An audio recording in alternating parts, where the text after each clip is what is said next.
नमस्कार। देश की बात में हाजिर है और पहले बात मुंबई में हुए विभत्स हत्याकांड की। श्रद्धा वॉल्कर से भी भयानक हत्याकांड इसे कहा जा रहा है। इसमें शव के टुकड़े करके कुकर में पकाने और मिक्सी में पीसने जैसी बातें कही जा रही हैं। मुंबई से सटे मीरा रोड के नया नगर थाना क्षेत्र का ये मामला है, जहां 32 साल की सरस्वती वैद को उसके live in partner Manoj Sahni ने बार बार इस तरीके से मार डाला। ये दोनों 3 साल से साथ रह रहे थे। इमारत में रहने वाले पड़ोसियों को जब घर से बदबू आई, उसके बाद पुलिस को सूचित किया गया। मनोज को हिरासत में ले लिया गया है और इस पर बात करने के लिए हमारे साथ रंजना कुमारी मौजूद हैं। महिला अधिकारों के लिए काम करती रही हैं। रंजना जी, पहला सवाल यही है कि एक और श्रद्धा वॉल्कर जैसी हत्या भयावह है। क्या जब खबर सुनी है आपके, क्या जहन में था? देखिए, ये एक्सट्रीम फॉर्म ऑफ ब्रुटैलिटी है। इससे ज्यादा क्रिमिनलिटी हम लोग ना देखे हैं ना सुने हैं, क्योंकि जिस तरह की घटना ये है, ये बिल्कुल दहला देने वाली घटना है। लेकिन ये आम बात जैसे होती जा रही है, क्योंकि श्रद्धा वाल्कर के केस में भी यही हुआ। बीच में एक ऐसी घटना और प्रांत से आई थी, वहां भी यही हुआ और अब ये घटना हुई है। लेकिन एक चीज मैं की तरफ आपका ध्यान इंगित करना चाहूंगी कि जो ये फेमिसाइड है, मतलब ये औरतें मारी जा रही हैं क्योंकि औरतें हैं। इनके पास कोई ना तो ये शिकायत कर पाती हैं, ना ही इनकी कोई मदद करता है। और जब अगर श्रद्धा वाल्कर केस में आपने देखा होगा, हालांकि इस केस में बहुत ज्यादा जानकारी हम लोग के पास नहीं है, लेकिन शरीर के टुकड़े करना, उसको उबालना, उसको फ्रिज में रखना, जो पिछली वाली घटना में भी था, इसमें भी है।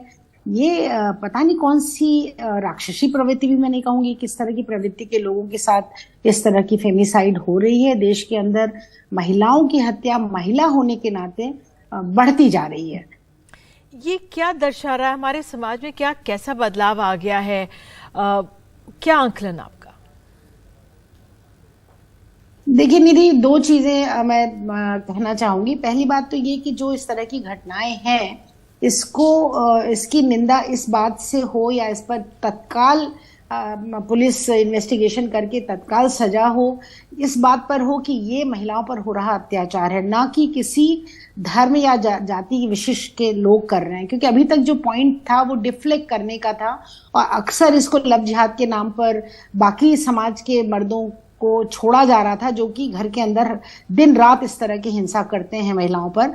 और अगर पिछले साल महिला आयोग में 6,900 केसेस घरेलू हिंसा के आए हैं, तो वो किसी एक खास ना जाति के हैं, ना धर्म के हैं, ना संप्रदाय के। लेकिन कुछ एक मानसिकता ऐसी बनती चली जा रही है कि दोष देना है तो एक खास तरह के लोगों को दो, ताकि मेन जो मुद्दा है उससे बात हट जाए।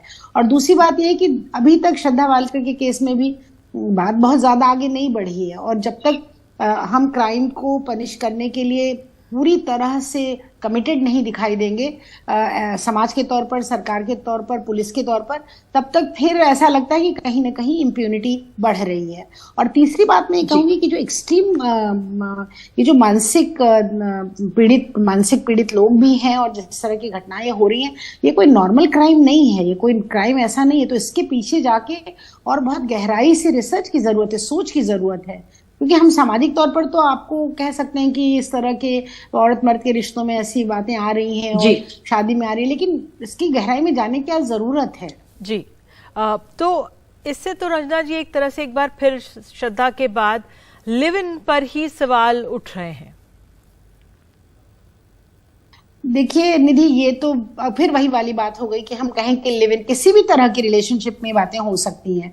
और ये लिव इन रिलेशनशिप में हो रही है, इसके एक पीछे शायद एक मानसिकता ही हो कि वो इसमें किसी की जिम्मेदारी नहीं है, इसमें कोई बंधन नहीं है, इसमें कोई परिवार का दबाव नहीं है, इसमें कोई 2 स्वतंत्र लोग आपस में एक दूसरे के साथ रह रहे हैं, पर रह सकते हैं, पूरी दुनिया में रहते हैं। ये नहीं है कि सिर्फ हिंदुस्तान में लिव इन रिलेशनशिप है। एक तो एक ये नॉर्मल मेन विमेन रिलेशनशिप का एक बिल्कुल नॉर्मल तरीका अब आज पूरी दुनिया में मान लिया गया है, स्वीकार किया गया है। डोमेस्टिक वायलेंस लॉ में भी हम लोगों ने ये बात उठाई थी कि अगर ऐसे में हिंसा होती है तो इसकी भी अकाउंटेबिलिटी फिक्स होनी चाहिए।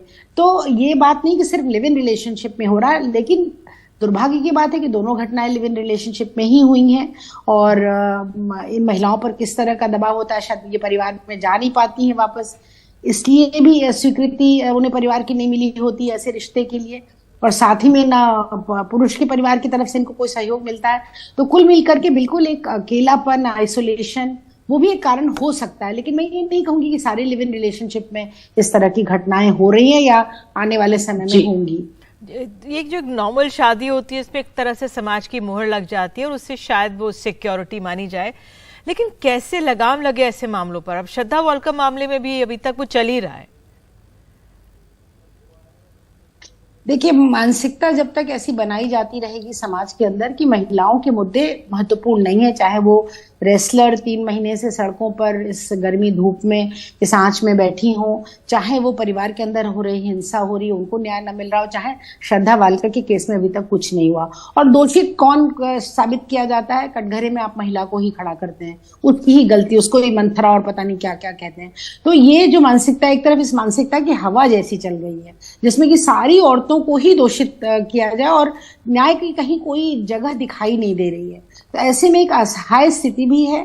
और जब तक पूरे नेतृत्व के स्तर पर किसी समाज में सुधार आता है, जब ऊपर से नेतृत्व का स्तर उस चीज को पुश करता है, उस चीज के लिए कटिबद्ध दिखाई देता है, लेकिन अभी वो कटिबद्धता दिखती नहीं है, खासतौर से महिलाओं के प्रति। मैं बिल्कुल स्पष्ट रूप से बात कहना चाहती हूँ। और दूसरी बात है कि जैसा बिल्कुल सही आपने कहा निधि, की श्रद्धा वालकर का केस पूरा देश हिल गया और आज तक अभी कुछ हुआ ही नहीं। तो ये तो भाई ठीक है, जुडिशियल प्रोसेस में टाइम लगता है, पर एक और तरीका भी तो है, फास्ट ट्रैक का एक और तरीका भी तो है कि आप तत्काल त्वरित न्याय दें। अगर नहीं देंगे तो फिर ये इस तरह की घटनाएं बढ़ रही हैं। और ये मत कहिए कि शादी सुरक्षा देता है, या पारिवारिक शादी में 4.5 लाख से ऊपर केस साल भर में परिवार, पति और उसके परिवार वालों की हिंसा के और उनके द्वारा प्रताड़ित महिलाओं के रजिस्टर्ड केस हैं। ऐसा नहीं है कि केसेस कहीं लोग हम कह रहे हैं, आप कह रही हैं, ये केसेस एनसीआरबी डेटा में रजिस्टर्ड होते हैं। तो आखिर ये महिलाएं भी तो शादीशुदा हैं, बाकायदा परिवारों ने स्वीकृति देके शादी की है। तो वो बात मैं नहीं कहूंगी कि पारिवारिक शादी हो तो उसमें सुरक्षा ज्यादा है, लिव इन में कम है। ये मर्दों का एक तरीका बन गया है और औरतों पर अत्याचार का जवाब नहीं दे रहा है समाज, न कानून और ना ही ये सरकार। बिल्कुल, बहुत बहुत धन्यवाद रंजना जी, इस तरह से हमें इस पूरे मामले को समझाने के लिए। लेकिन आखिर इस तरह के मामले क्यों बढ़ रहे हैं? क्यों अपनों का ही क्यों निशाना बन रही है महिलाएं? देखिए रिपोर्ट।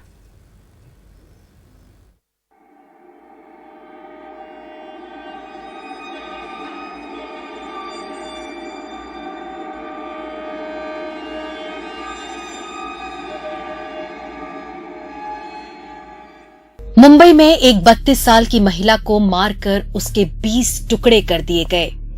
ये जुर्म किसी अनजान शख्स ने नहीं, बल्कि उसके साथ रह रहे इसके साथी ने किया। महिलाओं पर उनके करीबी लोगों की हिंसा की रोज नई घटनाएं सामने आ रही हैं। श्रद्धा वालकर की उसके दोस्त द्वारा की गई निर्मम हत्या हो, या निक्की यादव जिसके बॉयफ्रेंड ने उसे मारकर उसके अवशेष सूटकेस में भर दिए।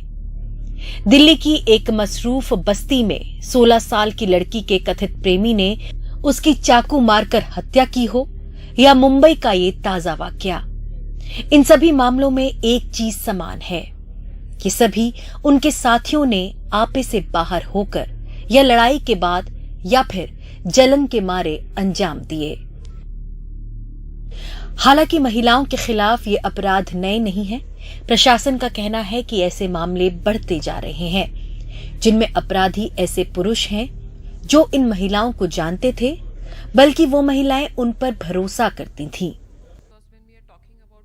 जब हम महिलाओं के खिलाफ अपराध की बात करते हैं तो हमेशा आंकड़े देखते हैं, लेकिन अगर उनका विश्लेषण करें तो पाएंगे कि महिलाओं पर होने वाले 95% से ज्यादा अपराध करने वाले उनके परिचित होते हैं। मनोविज्ञानियों का मानना है कि सोशल मीडिया की इसमें बड़ी भूमिका है। फोन और डेटा आसानी से मिल जाते हैं और पोर्नोग्राफी पर हालांकि पाबंदी है, पर वो व्यापक रूप से उपलब्ध है।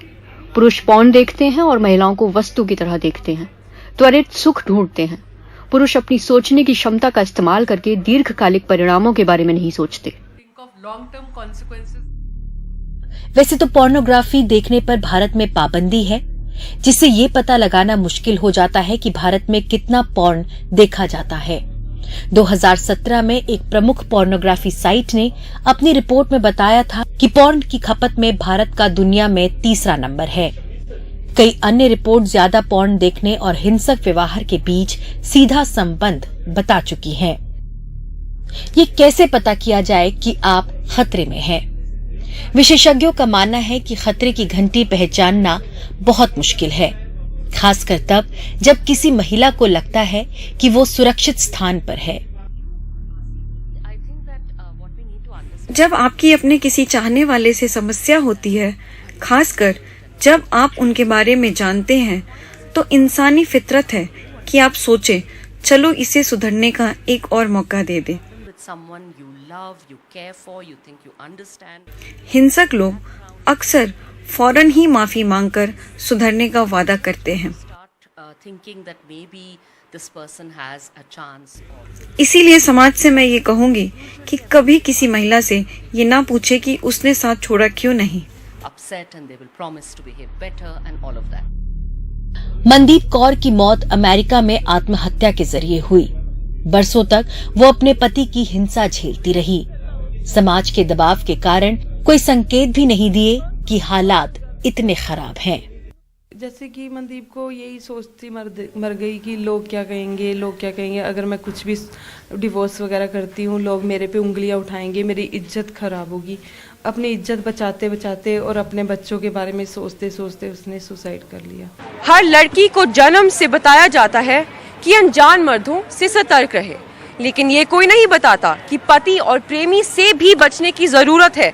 और से और अगर लड़की परिवार के खिलाफ शादी करे या लिव इन में रहने का फैसला करे तो वो बिल्कुल पराई बना दी जाती है। और एक दिन हम पाते हैं कि जिस पे उस लड़की ने सबसे ज्यादा भरोसा किया वो ही सबसे ज्यादा क्रूर निकला। नई दिल्ली में सहयोगी पूजा आर्य और संजय कौशिक के साथ नयनतारा सिंह, एनडीटीवी इंडिया। और अब बात मध्य प्रदेश की। मध्य प्रदेश के दमोह के Ganga Jamuna higher secondary school में कथित तौर पर बच्चों को हिजाब पहनाए जाने से शुरू हुआ विवाद अब धर्मांतरण की कोशिश के रूप में बदल गया है। हालांकि कुछ बच्चों का कहना है कि उनके साथ हिजाब को लेकर जबरदस्ती नहीं हुई, ना ही उन्हें किसी और धार्मिक मान्यता के लिए उकसाया गया। दमोह के गंगा जमुना स्कूल में लगा ये पोस्टर जिसमें टॉपर बच्चों को शुभकामनाएं दी गई थीं, जिसमें 3 हिंदू लड़कियों ने सिर पर स्कार्फ लगाया था, वो विवाद अब धर्मांतरण, अवैध संपत्ति, टेरर फंडिंग और राष्ट्रीय जांच एजेंसी की दहलीज पर चला गया है। एक बात साफ है, कोई भी बेटी को या बच्चों को अलग ड्रेस पहनने के लिए या बांधने के लिए, चाहे वो हिजाब हो बाकी चीज हो, बाध्य नहीं कर सकता। हम कठोरतम कार्रवाई करेंगे। मेरी जांच की रिपोर्ट आने दीजिए। धारा 295A, 506B, 75, 82 जो लगता है JJ एक्ट, ऐसी अनेक धाराओं में कार्रवाई की गई है। आगे भी इसमें बयान होंगे। सामान्य तौर पर जब इस तरह के मामले सामने आते हैं, टेरर फंडिंग या इससे जुड़े, तो राष्ट्रीय एजेंसियां उसकी जांच करती हैं। गंगा जमुनी स्कूल जो है, इसमें अभी इस तरह के लिए राष्ट्रीय एजेंसी ने हमसे संपर्क नहीं किया है। अगर कोई संपर्क करेगा तो राज्य की पुलिस पूरा सहयोग करेगी। पुलिस सूत्रों के मुताबिक 6ठी और 8वीं के कम से कम 2 लड़कियों और एक लड़के के बयान के आधार पर FIR दर्ज की गई है। तीनों छात्र हिंदू हैं। छात्राओं ने आरोप लगाया कि उन्हें स्कूल के अंदर एक बार हिजाब जैसा दुपट्टा अनिवार्य रूप से पहनने के लिए स्कूल प्रबंधन ने मजबूर किया।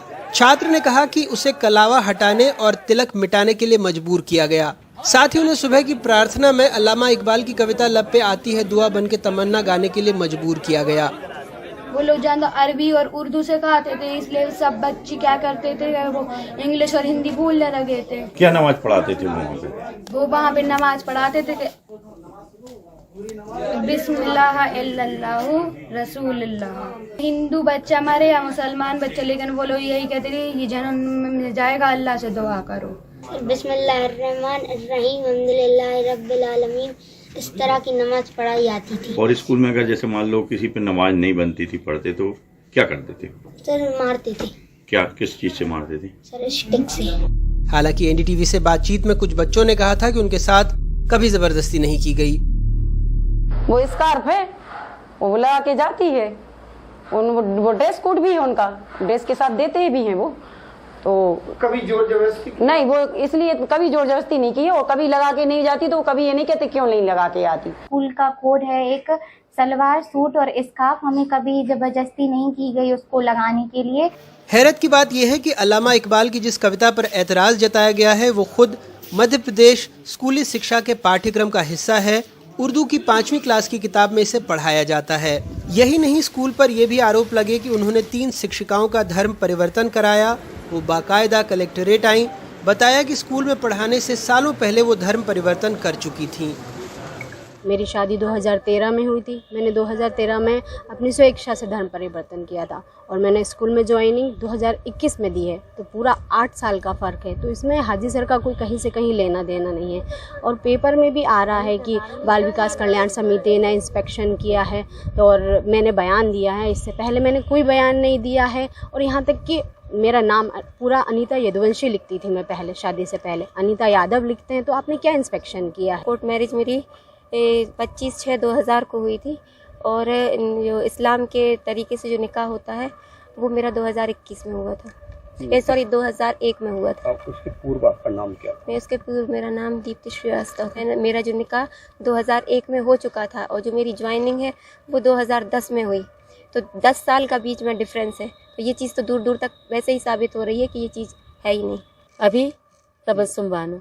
इसके पूर्व आपका नाम? प्राची जैन। हर किसी की एक आत्मसम्मान होता है और सबको चोट पहुंचती है, खासकर बच्चे हो जाते हैं उसके बाद। मेरा निकाह हुआ था 27/1/2004 में। उसके बाद मैंने 2012 में स्कूल ज्वाइन किया। तो आप लोग जो बार बार हाजी सर का, हाजी रईस सर का नाम ले रहे हो, स्कूल का मामला आप लोग कह रहे हो कि स्कूल वालों ने धर्म परिवर्तित किया, आज के बाद इस टाइप का किसी भी टीचर्स के लिए कोई भी मामला ना बोला जाए।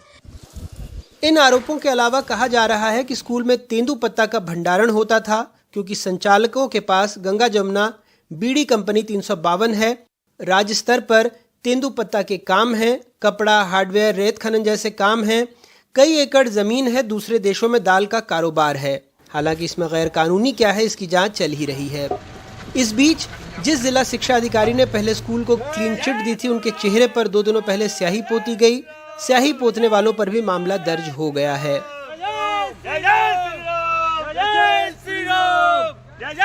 पहले कलेक्टर ने स्कूल की जांच की और उसे क्लीन चिट दे दी। फिर सरकार ने कहा गहन जांच होगी और मामला हिजाब से सीधा आतंक की फंडिंग तक पहुंच गया है। सरकार ने स्कूल की मान्यता को भी निलंबित कर दिया है, उस स्कूल की जहां 1200 से ज़्यादा बच्चे पढ़ते हैं, और इस फैसले की वजह से उनका भविष्य भी अधर में लटक गया है। दमोह से अपने सहयोगी आजम खान और कैमरा पर्सन रिजवान के साथ अनुराग द्वारी, एनडीटीवी इंडिया।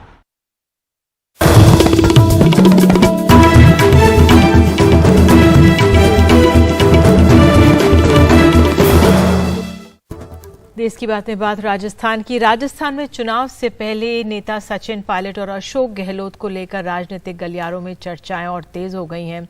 सचिन पायलट और अशोक गहलोत में राजनीतिक खींचतान को कम करने के लिए राजस्थान के तीनों प्रभारी राज्य के दौरे कर रहे हैं लगातार। मुख्यमंत्री अशोक गहलोत का इस बीच एक बयान भी आ गया है, जिसमें उन्होंने कहा है कि सचिन पायलट को और उनके बीच सुलह भी हो गई है और वो उनको तब से जानते हैं जब वो 2.5 साल के थे।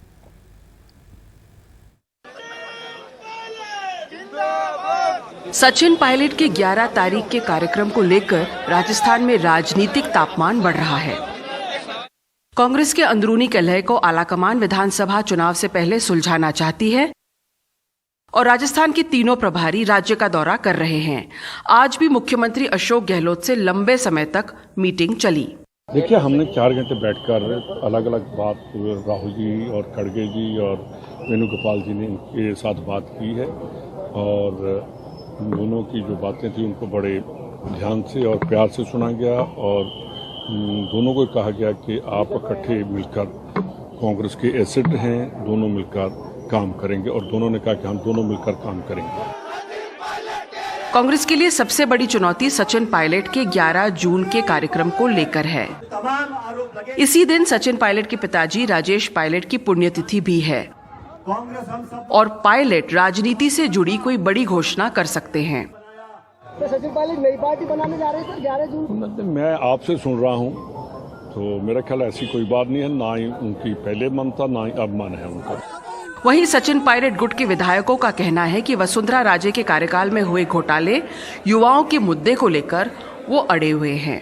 जो मुख्य रूप से जो बात है कि जो हमारी जो डिमांड थी, जो युवा बेरोजगारों के लिए डिमांड थी, जो भ्रष्टाचार के खिलाफ जो हमारी डिमांड थी, उसके ऊपर कुछ सकारात्मक कार्रवाई होनी चाहिए, जिससे संदेश जाए कि जो हम विजन लेके निकले थे राजस्थान की धरा के ऊपर, उसका कोई न कोई निस्तारण निकल रहा है। बहरहाल अब कांग्रेस आलाकमान के लिए राजस्थान में सचिन पायलट और अशोक गहलोत की रार चुनौती बनी हुई है। इस विधानसभा चुनाव से पहले सुलझाने के लिए मीटिंगों का दौर जारी है। अब देखना ये होगा कि सचिन पायलट 11 जून के कार्यक्रम में क्या निर्णय लेते हैं। जयपुर से बाल वीरेंद्र सिंह शेखावत के साथ हर्षा कुमारी सिंह, एनडीटीवी इंडिया। और बात अब विपक्ष एकजुटता की। पटना में अब 23 जून को विपक्षी नेताओं की बैठक होगी। 2024 के लिए साझा विपक्ष का मोर्चा बनाने की तैयारी है और कांग्रेस अध्यक्ष मल्लिकार्जुन खड़गे, राहुल गांधी, ममता बनर्जी, अखिलेश यादव, हेमंत सोरेन, उद्धव ठाकरे, शरद पवार, एमके स्टालिन, अरविंद केजरीवाल, डी राजा, सीताराम येचुरी, दीपांकर भट्टाचार्य जैसे नेता बैठक में आ रहे हैं और मेजबान के तौर पर बिहार के मुख्यमंत्री नीतीश कुमार और उप मुख्यमंत्री तेजस्वी यादव तो रहेंगे। और स्वास्थ्य मंत्रालय के सूत्रों के हिसाब से खबर है कि 50 नए मेडिकल कॉलेजेस बनेंगे और 30 सरकारी और 20 इसमें प्राइवेट होंगे, जिससे सीट्स भी 8000 से ऊपर चली जाएंगी। इस पर अधिक जानकारी के लिए आई सीधे चलते अपने सहयोगी परिमल कुमार के पास। परिमल, फिलहाल ये सूत्रों के हवाले से जानकारी है, तो काफी अहम है ये, अगर ये हो जाता है तो जमीन पर। निश्चित तौर पे और सीधे तौर पे ये कहा गया है कि सीट की संख्या में भी इजाफा हुआ है और ये बड़ी बात है कि यूजी की सीट्स इस तरीके से बढ़े, खासतौर पे वहां पर जहां पर हम अक्सर देखते हैं कि डॉक्टरों की कमी होती है और उसको लेकर दिक्कत होती है, तो यही बड़ी वजह है। और इससे पहले ये भी कहा गया था केंद्रीय स्वास्थ्य मंत्रालय की तरफ से कि जो हॉस्पिटल्स हैं, अगर वो मेडिकल कॉलेज खोलना चाहें तो एक सर्टेन कैपेसिटी, सीट कैपेसिटी तक वो भी मेडिकल कॉलेज का संचालन कर सकते हैं। तो इस तरह की सुविधाएं की जा रही है लगातार स्वास्थ्य मंत्रालय की तरफ से। और यहाँ पर इससे जुड़ी एक और खबर है कि जो नेशनल मेडिकल कमीशन है उसने करीब 40 मेडिकल कॉलेजों की मान्यता जो है उसको रद्द कर दिया था। उसमें 20 मेडिकल कॉलेज जो हैं उन्होंने अपील दायर की है।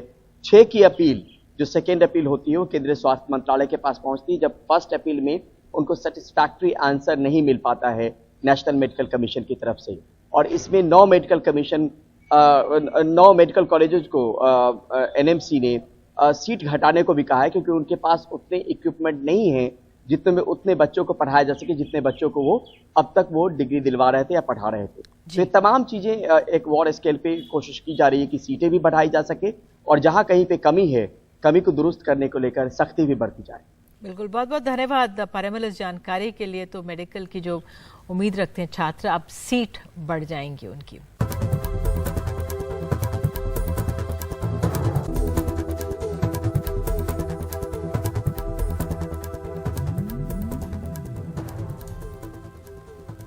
बात अब मानसून की। दक्षिण पश्चिम मानसून अब केरल पहुंच गया है। साथ ही गुरुवार को मानसून की बारिश तमिलनाडु, लक्षद्वीप और बंगाल की खाड़ी के कुछ इलाकों में हुई है। आमतौर पर मानसून 1 जून को केरल पहुंचता है, लेकिन इस बार 7 दिनों की देरी हुई है। कई दिनों के इंतजार के बाद आखिरकार गुरुवार को मानसून ने केरल तट पर दस्तक दे दी। उत्तरी केरल इलाके में मानसून की बारिश शुरू हो गई है। तमिलनाडु, लक्षद्वीप और बंगाल के खाड़ी के भी कुछ इलाकों में मानसून पहुंच गया है। जिसके प्रभाव से हम उम्मीद करें कि आने वाले 48 घंटों में ये केरला के पूरा केरला कवर कर सकता है। तमिलनाडु के कुछ हिस्से और भी कवर हो सकते हैं। बे ऑफ बंगाल में पूरा कन्वेक्शन है, जहां भी कुछ हिस्से कवर हो जाएंगे। उसके साथ ही नॉर्थ ईस्ट इंडिया में भी आने वाले 48 घंटों में काफी हिस्सों में साउथ वेस्ट मानसून कवर कर पाए। मानसून का केरल पहुंचना किसानों के लिए अच्छी खबर है। वे अब खरीफ की बुआई की तैयारी शुरू कर सकते हैं। मॉनसून पर आरबीआई की नजर भी थी। आरबीआई गवर्नर शक्तिकांत दास ने गुरुवार को कहा, इस साल मॉनसून सामान्य रहने का पूर्वानुमान है, लेकिन एल नीनो के असर को लेकर अनिश्चितता है। एल नीनो प्रभावित करता है मगर 60% केसेस में, और इस बार जो हमारा पूर्वानुमान है वो है कि रेनफॉल 96% ±4% हो सकता है for the country as a whole. तो अभी मतलब कुछ नहीं कह सकते कि कितना असर होगा। देखिए, जो असर होगा कि नहीं होगा वो प्रतिफलित होगा हमारा फोरकास्ट में। हम फोरकास्ट दिए हैं लास्ट वीक ऑफ मई में, फिर फोरकास्ट देंगे लास्ट वीक ऑफ जून में for the month of July. अब सबकी नजर देश के दूसरे हिस्सों में मॉनसून की रफ्तार पर होगी। दिल्ली से कैमरा पर्सन कानन पात्रा के साथ हिमांशु शेखर, एनडीटीवी इंडिया। और इसी खबर के साथ देश की बात में आज के लिए इतना ही। नमस्कार।